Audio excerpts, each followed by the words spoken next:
Hey guys, I just got to Miami for the IWJG show. We're gonna be doing some buying, we're gonna be doing some selling, we're gonna have a whole lot of fun.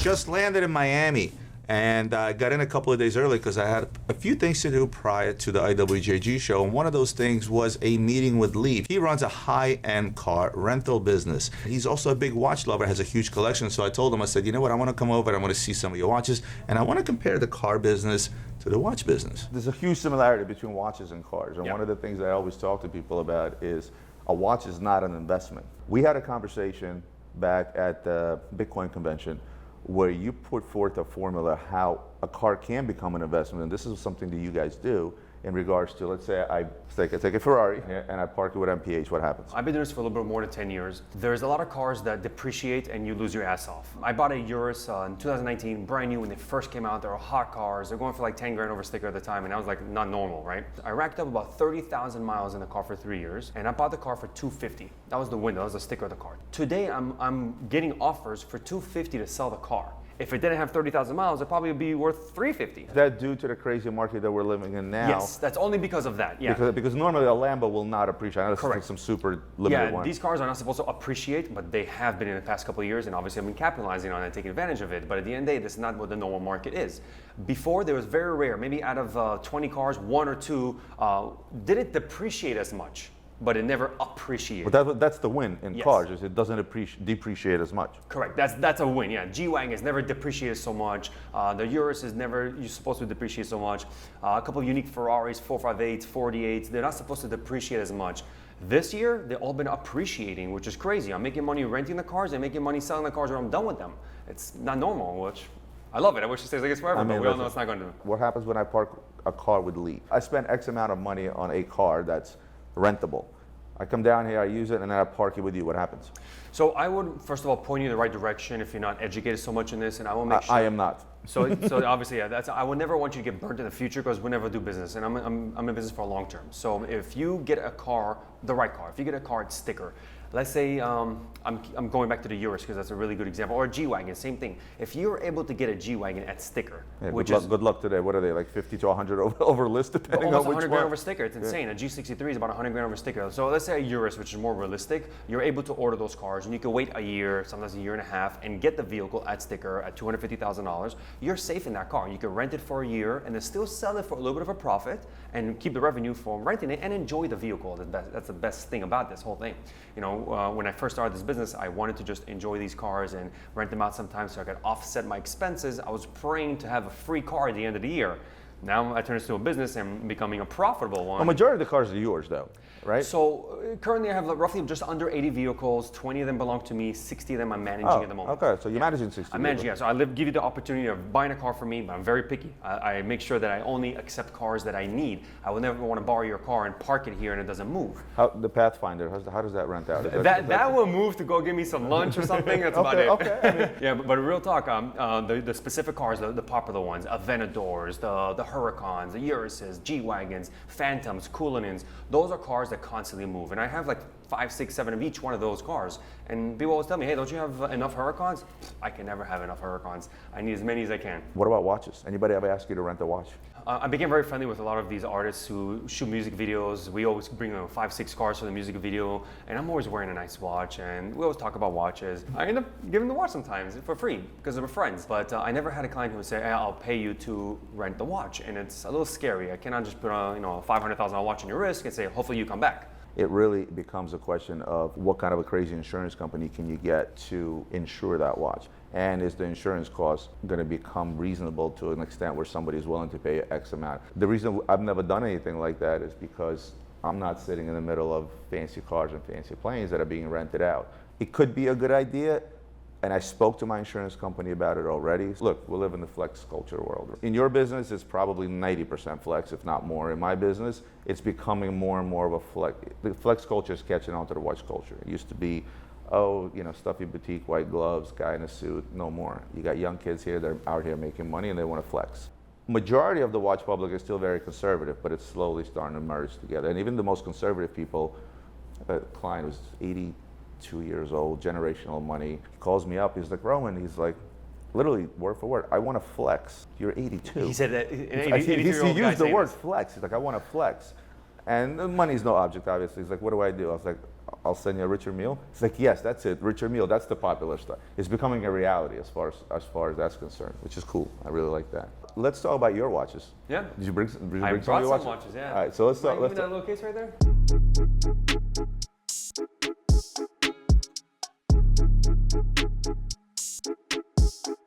So on a short notice, I was literally walking out of the house, grabbed one case. I have a bunch more in the safe. I didn't want to bring all of them, obviously. I'm a little scared walking around with these many watches, to be honest. So this guy has great taste, as you can imagine. So I'm gonna start with the 𝗀𝗲𝗬𝗀𝗧, which is like, it was the watch when it first came out was the most hated and underappreciated, and today they finally caught up to where they're selling at list, and even some of them are selling over list. I think this is the first watch that's a non-Royal Oak that's finally gonna make it, and it's gonna make it in a big way. Bro, I love that watch. It is so comfortable, so beautiful, it's tasteful. I love it. Now, the 𝗙𝗲𝗬, for the first time ever, the 𝗙𝗲𝗬 is the one watch they finally started trading over list right out of the gate outside of the Daytona. Today, it's kind of an irrelevant conversation, but in the normal market, there was never a single Rolex out there outside of the Daytona that traded over list. But this was the only watch that managed to do what the Daytona did over 70 years, which is pretty damn impressive.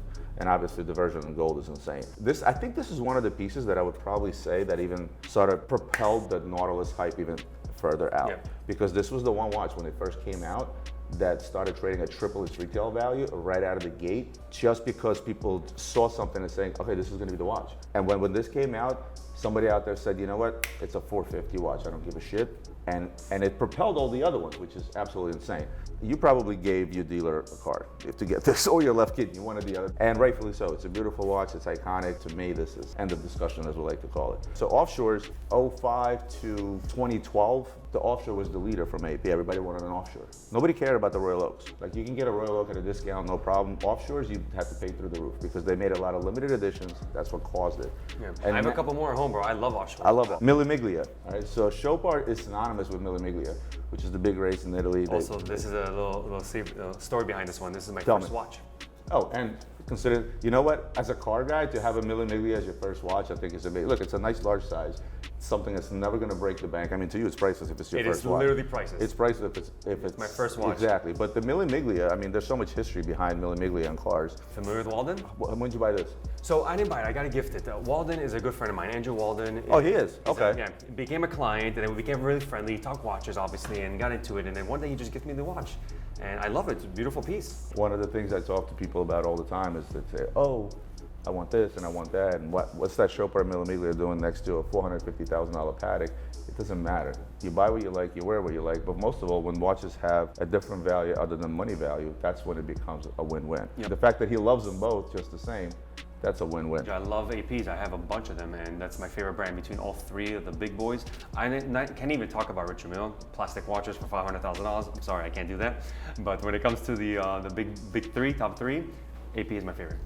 I always looked at cars as a head turner, especially, you know, high-end cars. And at the end of the day, are you the guy that wants to park his Ferrari in front of a club and be seen walking out of it, or are you the guy that wants to have it in the back of the garage, right? I would be the guy to park it in front of the club, and I'm being honest. You know, it's the same thing with watches. You know, I was 20 when I bought my first Rolex. You know, my Rolex walked into a club 10 minutes before I did. It was like, hey, how are you? You know what I mean? Like, you guys can see there's a lot of similarities between the car market and the watch market in terms of pricing and where the cars are trading at, be they new or used. Technically, there is a way to have a car that's usually a depreciating asset become an investment. You could park $300,000 in a fancy car.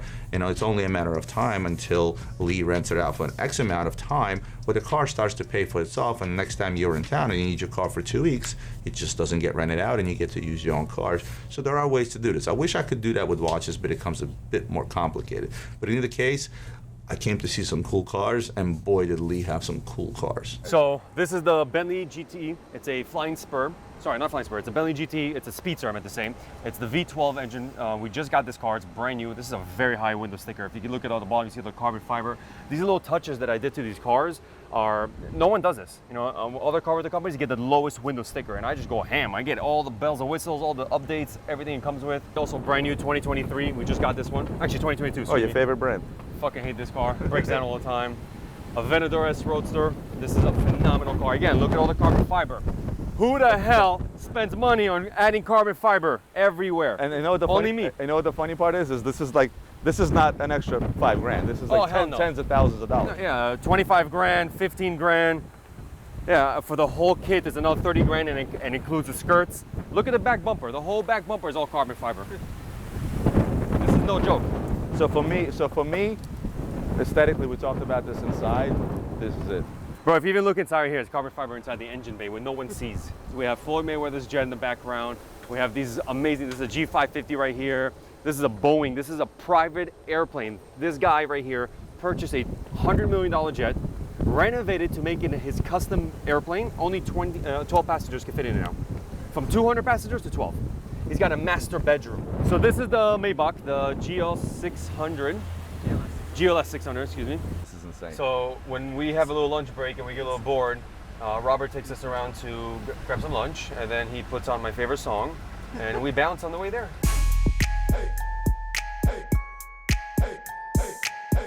Bouncy. It's a good thing I didn't have lunch yet. One of the other perks at MPH is his office is inside of a private airport. So literally out of the back door of his building, you walk out of a glass door and you're standing on multi-million dollar, $100 million airplanes. And Mayweather's airplane is literally parked right outside of his building. It's insane. Freestyle to the beat. Yo, my name is Lee. To the hip hop, the hip, to the hip, the hip hop, and it don't stop. All right, so we're gonna go visit Floyd Mayweather's airplane. Let's talk numbers. Yeah. 100 million? A brand new aircraft like this could cost anywhere between $50 to $75 million, depending on the options. Yeah. If you want your toilet seats dipped in gold, or you want specific leather. Because I love gold toilets. That's my favorite. Believe it or not, man, a lot of these people fucking just do this stupid things like that. I feel like I gotta do this. Right? You gotta check out little finishing touches. Look at this. You got 50-0 on the wing. How often is he here? Oh, all the time. Every month he comes in for a week. He just bought a house in Miami. This is a much better view than our office. I'll tell you that much. When are we moving to Miami? Let's go. Hey guys, big shout out to MPH Club here in Miami. My friend Lee, what a wonderful time, what a wonderful place to be. If you get a chance, absolutely come down here and you get to play with some really cool toys. Thanks, brother. So the Aventador that I was driving, Lee actually wanted to give me that car for the weekend. I was in Miami for 5 days. He said, take it, enjoy it, this, that, and the other. I am not that guy. I try to stay low-key anywhere I go, so I only drove that car as far as the gate. I parked it back, and then I got into my Ferrari Nissan Pathfinder and drove away. Make sure you check them out and show them some love, but for now, it was time to do what I came to do, and that is IWJG Miami. At IWJG, you know what we're about to do? We're about to sell a ton of watches and jewelry and have a great old time. I love coming to IWJG. It's my favorite time of the month. I get to meet and greet all my dealers and all my friends. You already know what it is. Let's go. This should be good. Ladies and gentlemen, once again, brought to you live from IWJG in Miami. We're at war, people. World War III is on the brink, but the watch market is still crazy. So today, we need to liquidate about $2 million to save our business. Can we do it, Focusnik? Yes, we can. We're about 30 minutes in and 250,000 in sales. We're on the right track.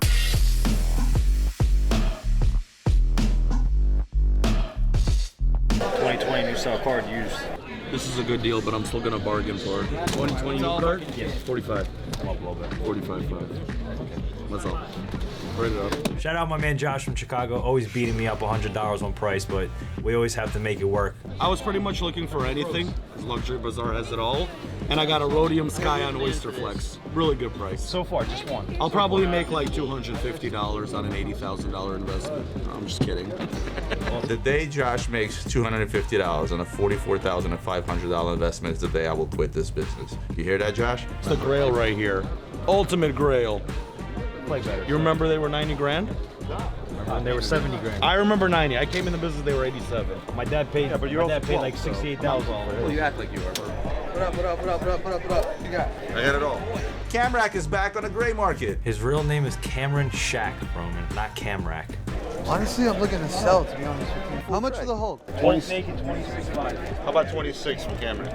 I just sold 25.5, to be honest. Are you negotiating against yourself? No, because it's Cameron. After he gave us the insight on LA. How much is the factory diamond bezel, diamond dial? 27? 26? Bro, meet in the middle. 26.5? I just bought a Datejust 41 factory bezel, factory dial, two-tone. Gorgeous watch. For you, I have also the black one. How much? 18. It's 2019 unworn. So it's a 40. It's a 40. Yeah, I have the same one in black, and I have 36 Datejust with palm dial. How much? What you offer? It's a stainless steel and oyster racing. This is one of my absolute favorite things, or one of my pet peeves about the business. If you're a dealer and you come up to me or you message me or anything, please have a price already established. Don't ask me to make an offer because you already have a number in your head. Bezel? No. Yeah, I can't sell 36 with smooth bezels. They just. So Adrian wanted this watch. Not really though.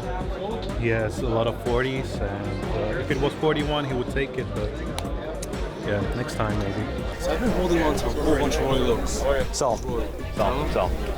Really? So, because what happened was over the past month and a half, they went up like 20%. I know. Right? And usually stuff that goes up that fast is the first to go down. Right. You know? You don't see the potential of going back up? What's your upside? Sell them, get your money back, and reinvest it. If you're doing risk analysis, they went up so much they can easily come down. I have two sticker 15500s. Okay. What would you say is a good sell? Well, which? Black dial and white dial. Okay, so we just sold a black dial brand new for 70 and a white dial for like 67. Brand new. Brand new. What? I paid 77 and 78. I paid very high. I know. I didn't realize till I got back home. Or not yet? No, not yet. The amount of Bovets we used to sell. Really? This is Russia, man. This was the oligarch watch back in the day. Yeah. Bovet. So it's always exciting to see some blast from the past, for lack of a better term. There's certain brands out there that the Russian market used to buy and buy up heavy, and one of those watches is Bovet's. It's actually a brand that we used to deal a lot in, but ever since the Russian market kind of took a dip and now has taken way more of a dip, we haven't really done much business with that brand, although they make really, really cool stuff. Turns into a pocket watch, so you take this off. You can also have a little table clock if you like. Bovet, a brand that was first created 200 years ago, and they didn't run continuously for 200 years. I think 1822 is when they first came out. And they hit the market big, I remember, in the early 2000s. And the way they hit the market big is they were extremely popular in Russia. These things don't retail cheap. Their retails are $200,000, $300,000, $500,000. They're an expensive brand overall. But when all that stuff flooded the market, when some of these oligarchs that spent too much started putting them back on the market, the prices started to drop. And, you know, the fate kind of carried through. They're picking themselves up 15 years later now, and they're starting to become more popular. People seeing the value behind the brand. But at the end of the day, I always told you guys, buy what you like. And you look at this thing, what's not to like? You can use it both ways. So you can have this style that I think is a little more dressy. It's got the 7-day indicator at the top. Tourbillon, and then you could flip it. And then I like this black dial. That black dial on this Bovet is just gorgeous. It's a convertible. You know what we'll call this one? We'll call this one a twofer. It's a 2-for-1 because they're reversible. 3-for. Right? It's a 3-for if you consider the pocket watch and then the table clock. Yeah, I do. That one. One with papers, complete. 167. I think it's brand new. He's selling his. 167. There's one with no paper. And so, for 167. The Rolex Daytona in platinum. He's got a light fucking hand. Anytime he leaves something, it sells right away. Oh, what? What sold? I sold the platinum ton. I made 7,000. There you go. 7,000 what, pesos? No, dollars. US dollars? As long as it's not rubles. So my friend Carlos, a fellow dealer out of Miami, he actually has a place in the same building where I have a place in Miami. So I get to see him on the beach. I talk to him a lot. We believe in this concept called the light hand. When somebody has a light hand and they hand you something, they want to do a piece of business with you, whatever stuff you buy from them usually sells easy. Case in point, he left 5 watches with me. One of them was that Daytona that I just sold to Marco, on which I made $7,000 in a matter of 4 minutes because he dropped that watch literally 4 minutes prior to that. Because every time Carlos hands me a watch, it literally sells instantly. This is 40? Naked? Yeah. Okay. 15? 15.5? I give you buyback 15. 15. Yeah. I just bought it for the beach. Very cool watch for the Miami blue ocean. Look at that one. Yeah. And does it come with boxing? It's full set, yeah. 2022, yeah. Both tanks? Everything. Everything? Yeah, full set. 17? 17 too. Can you do 17? Yeah, it's fine. It's fine. Yeah. So I bought a brand new 2022 SD 43. Yeah, very nice piece. It's great. I needed this. Thanks, man. I appreciate it. My pleasure. This is a 2020 old style card, 21,000. You did 20,000? I did 20,750. Happy on Friday? Fine. Can you write on your shit? Earlier, I bought a 𝗙𝗪𝗲 White Roman Jubilee, and I just bought a backup for you guys. I'm just picking up the Yachtmaster from Adrian. Yes, for special Daytona, and specifically this one of my favorites, 𝗙𝗀𝗀𝗀. Something that's probably more rare than a rainbow Daytona. So I'm gonna work on selling this to him. So the gentleman who actually ended up purchasing the timepiece did not want to be filmed on camera, but needless to say, this is one of my favorite modern day Rolexes. The Rolex, as I like to call the Seiko, whatever. It's a mother of pearl diamond dial with an orange sapphire bezel. Absolute fire. A lot of the times we show you guys the watch side of the business, but jewelry also makes up a humongous part of our business. And the best part about it is we have Alex and Gary, and they are characters indeed. The guys are here, so they're registering. They're gonna be here in a few minutes. Hopefully we'll do some business. Well, we'll definitely do some business. We are the kings, the jewelry kings. I'm the jewelry king. I'll show you everything. 4,200. 385 of diamonds, 18 karat. 2150, 4,100. 6,200. They pay on the spot, and people that pay on the spot have a right to bargain. The biggest sale we made at the IWJG show in Miami was my friends from Dover Jewelry. They're located in Miami. They have a nice business in Miami, and they made the biggest purchase at the show.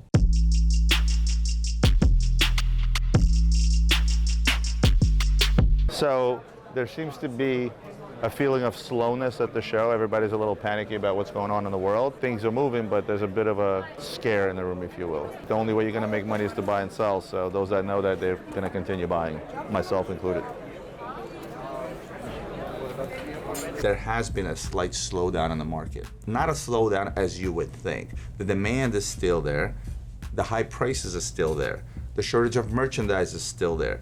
But what has happened, and this is something that the retail public doesn't notice, but I'll tell you because that's what I do. In the Middle East and Asia, tends to go through Hong Kong.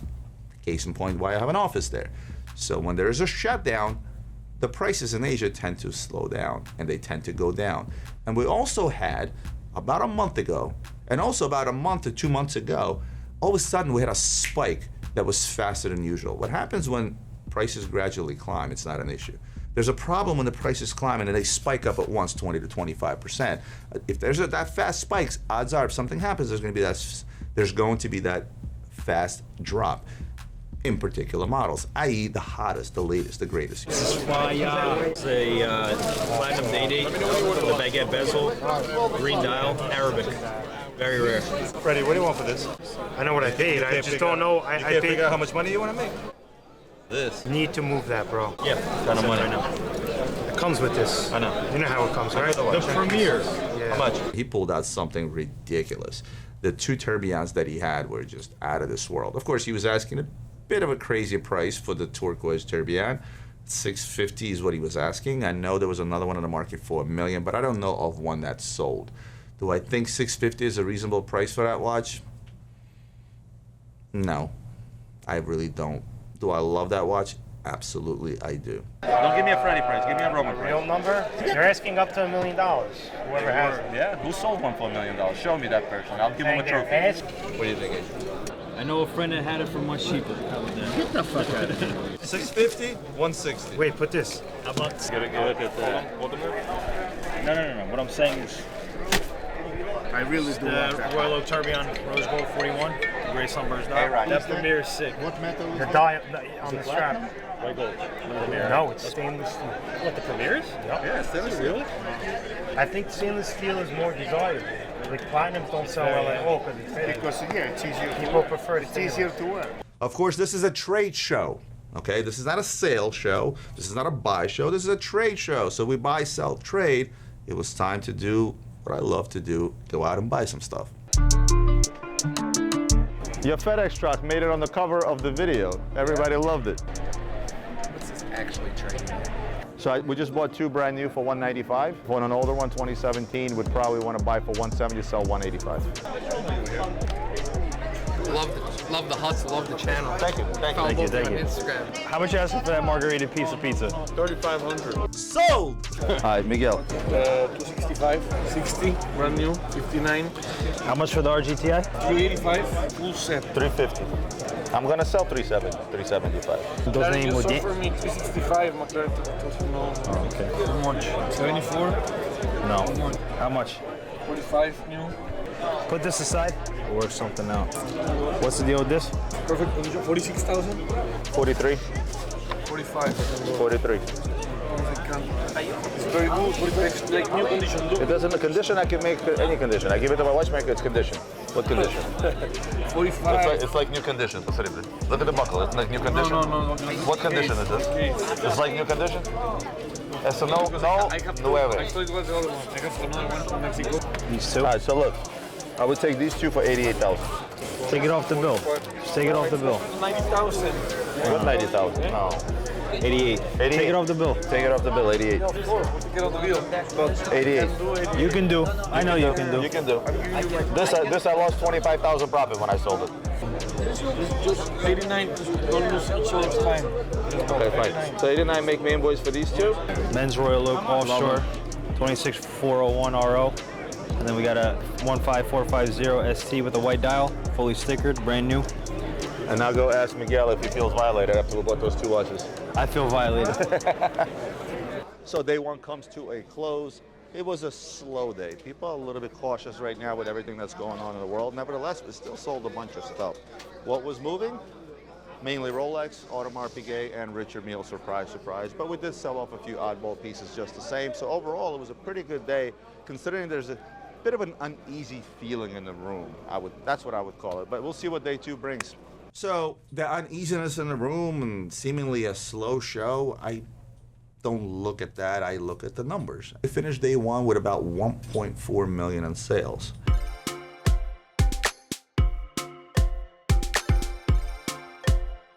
Hey guys, it's day 2 here at IWJG. A little bit slower, so we're probably gonna pack up a bit early, and I'm gonna go see one of my friends, check out a really badass watch collection later on. What do you have in new pieces? 2022 for the most part Rolex. 2022. Well, here's a yellow gold, this week's date. Okay. How much you asking for that one? 56, brand new. 56? Yeah. The 2-tone Submariners are 2022. 23,000. How much you asking for a They're all 2-tone? 23,000. 23? Yeah. That's sub no dates 2022. That is. How much is this one? This one is 15.5. I like this one. How much you can do this one? What's the best you can do? 55. You can do 55? Yeah. It's March dated. Literally last week. Brand new. Can you do this one for 22? And I take both? I do that one 55, this one 22? Yeah. Let me see which Check it one. out. Let me see which one of the 2 tones. And we can actually Честно, я хочу избавиться even. Даже за код. I can do 22 on this, and I can do 55 on that. Yeah. I mean, so I need your information. And Where's your boutique? So our first sale of the day, day 2 of IWJG Miami. We had a dealer come in, pick up a few pieces for their showroom, actually at Fontainebleau. They picked up a Starbucks, a 2-tone sub, and a full yellow gold sub. This is cheap, yeah. Want this? I don't know what it is. What brand is it? Chrono Swiss. Oh, really? It's got value. I don't know, man. It'd be tough on the gold. Dan is one of those OGs. He started selling watches online shortly after I did, so he's sort of part of that same gang of a few dealers that decided it might not be a bad idea to put expensive watches online. Known him for a long time. He's a tough buyer, just like me. That's why oftentimes he would offer me exactly what I paid for the watch. Can't make a whole lot of profit with Dan because he's sharp, but some older pieces that I've had for a while in inventory, why not sell it to him with a small margin and let him have a crack at it? What was the retail? Name it. What was the retail? 35 maybe? Probably more. You take 85? It's exactly what I paid. Literally exactly what I paid. I think a grand profit is fair on that thing. How about 9? Since I'm buying the other one, then you're getting your grand Yeah, profit. what's the point? I'll make money on this. I'm giving you a cheap price because I know how kind of a buyer you are. 92.50. There No. you go. Come on. Hold on, Fair. zero. Yeah, literally what I paid. I'm trying to make a grand. Yeah, so make 750, and you're making 500 on the other one. And I'll try and buy one more. 9,300. You ever met my I mean, father? This is my dad, by the way. Oh. It's his 75th birthday today. Happy birthday. It's 75th birthday. You don't look a day over 70. So I talked him to come down to the show, so he's at the show. Doesn't look a day over 74. There you go. How about the GP? Is it white gold or titanium? Titanium. You know what? A lot of people don't understand how great of a watch this actually is. 18. What's the retail? It's high. We can probably look it up, but 60 something or more than it's that? high. They're all over for like 20. Yeah. I mean, I paid 16. Doesn't give me any room. That's fine. I was going to offer you 15. I mean, 17 I'll do. It's a great watch. That's not a watch you shake. Oh, that's right. The constant force, the one that you're talking about, it's slightly bigger. They retail for a lot more. You know what's funny? The guy that made the movement, you know how he got the idea? So he was sitting on a bus stop and he started doing this with his hotel key, right? And the concept of that watch is exactly how it works. Because whatever force you apply here, and it goes back with the same exact force. So if you look closely inside of the watch, there's 2 rubber bands that literally create the same exact thing. All right, we'll just do the 3. I picked up these 3 watches. This is why I bought them. This GP, great value. It looks like a gold watch, even though it's mostly titanium, so it's priced affordably for that guy looking for a really cool watch. The same with this Graham, same concept. You know, it's a steel watch, but it looks gold with the gold dial, gold markers, gold bezel. So once again, for the money, a lot of value. And then this one really just is a great value because the melt alone is probably $8,000 maybe just in melt. So you figure this watch will sell for probably somewhere around $12,000, $13,000. So once again, for someone looking for a solid gold watch on a gold bracelet, hard to beat right now when most watches in that they're going to spend probably $50,000 right now. So. Your favorite watch of all time? Wow. Hold on, let me call Anthony. Yeah, I had to buy it to get this, so it's not a bad deal. My friend T showed up. He's a client, a friend, and he is someone that I met a couple of years back. Took a couple of pieces on consignment for him to sell, sold a couple of pieces for him, bought a couple of pieces for him, but it's actually the first time I saw him face to face. And it was, again, good to see someone face to face, which was pretty cool as well. So what are you into it for real money? 35? 35. I mean, I can keep it, but because you just sold stuff, you know, I don't need, but I'd sell it if the market is hot on it. Let me ask Anthony. that's what I mean. Like, if I can get retail back, I don't care a bit more, you know. Just keep it for me. Your dead cost is 35. Yeah. But it's a pretty watch. I agree. I know. That's a one. So the rose cost me 30,000. The steel and the DVD cost me 16 for the steel and 18 for the DVD. Yeah, at the time it was more like this wasn't. The guy was like, buy one of those watches. See, the problem is this, and it's what I talked to Anthony about. I said, listen, you're creating a high-end watch. The issue with GP is, I mean, if they're going to be smart about it, they're going to cut. It's not sustainable. The problem is they may produce another 1,000. That's where it's a great watch. That's why I'm thinking. I just want to. Yeah. I don't want to stress about it. You know, it's okay. You know. And also his mother was in town and she wanted to get a few insights on the industry, and I'm always happy to share information. I got him in as guest. They walked around, they had a grand time. All of them love watches, and that's what it's all about. It's about seeing people face to face, giving them a glimpse inside our industry as well, and I was happy to have him as guest. How are you, Roman? Pleasure meeting you. Hi, nice to meet you. They're, you know, I'm just showing them around, you know. Like, please, feel free. We are getting curious about this market. This market is absolutely the most insane it has been since 2007, beginning of 2008, right before the crash. Everything was up, and now it's at levels that... You've been surfing since? No, because post-08 it was sort of like this, and then only when COVID hit, everybody got afraid and they said, oh, we're going to have an issue, and I said it on one of my videos on YouTube. I said, no, you're going to see it go. Why? Because people need to park money somewhere, and they're seeing, you know, a steel watch that sells for $9,000 in the store selling for $22,000, $23,000, and they see it go from 12, 13, 14, 15, all the way to 20. in 1 year's time, they're considering an investment. I tell them it's still not an investment. Apple stock is a good investment. This is not a good investment, you know? So what makes it this price? It's its rarity, but it's also marketing. You have to understand, we live in the world of what we call flex culture. This watch, 1973, somebody paid $1,820. I just sold this watch for $475,000. No way. Yeah, it's the original Nautilus, 3700 that Joel Genta designed. It's a Tiffany stamped dial, so it was retailed by Tiffany. Is it a good investment? It's still not a good investment because in 1973, if you take $1,800 and park it in the market, how much money is that today? It's more than $450,000. It's okay. Good show for you. It's very slow, but we're steadily selling. So it's like I was surprised day 2 is actually pretty. Yeah, day 2 I think is better even. You know what it is? We're just used to coming here in the morning and getting swamped over and rolled over by the Baharians with the Rolexes, but People are selling and not buying. yeah, because a couple of people got scared but yeah, it'll be over soon. Because they closed out for Omicron. Yeah. The reality of the situation is they're going to open up in 2 weeks again, and it's all going to go gonna back up. So day 2 came to a close. What can I say about the show? It wasn't the usual hype, fast pace. It was very, very slow, but we were selling first day and second day. We were selling steadily. So overall, it was a good show. It was just a little bit slower pace, which we're not used to. But on the other hand, it was okay. It wasn't as crazy. Total sales for IWJG were $1,972,000.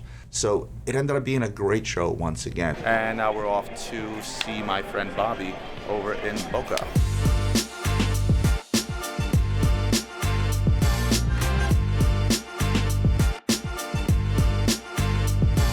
We decided to experiment with some new content, and that content idea came from my creative team, obviously, and my marketing department, and myself included. How do we spotlight actual watch collectors? How do we spotlight what is it they do for a living in order to be able to afford these expensive toys? What drives their love for watches, and what drives them to be successful in the business they're in or whatever it is that they do for a living? It's going to be a podcast format. It's going to launch soon, so stay tuned. Should be a lot of fun. Guys, don't forget to like, comment, share, subscribe. It helps our channel grow, and I'll see you next week on Gray Market.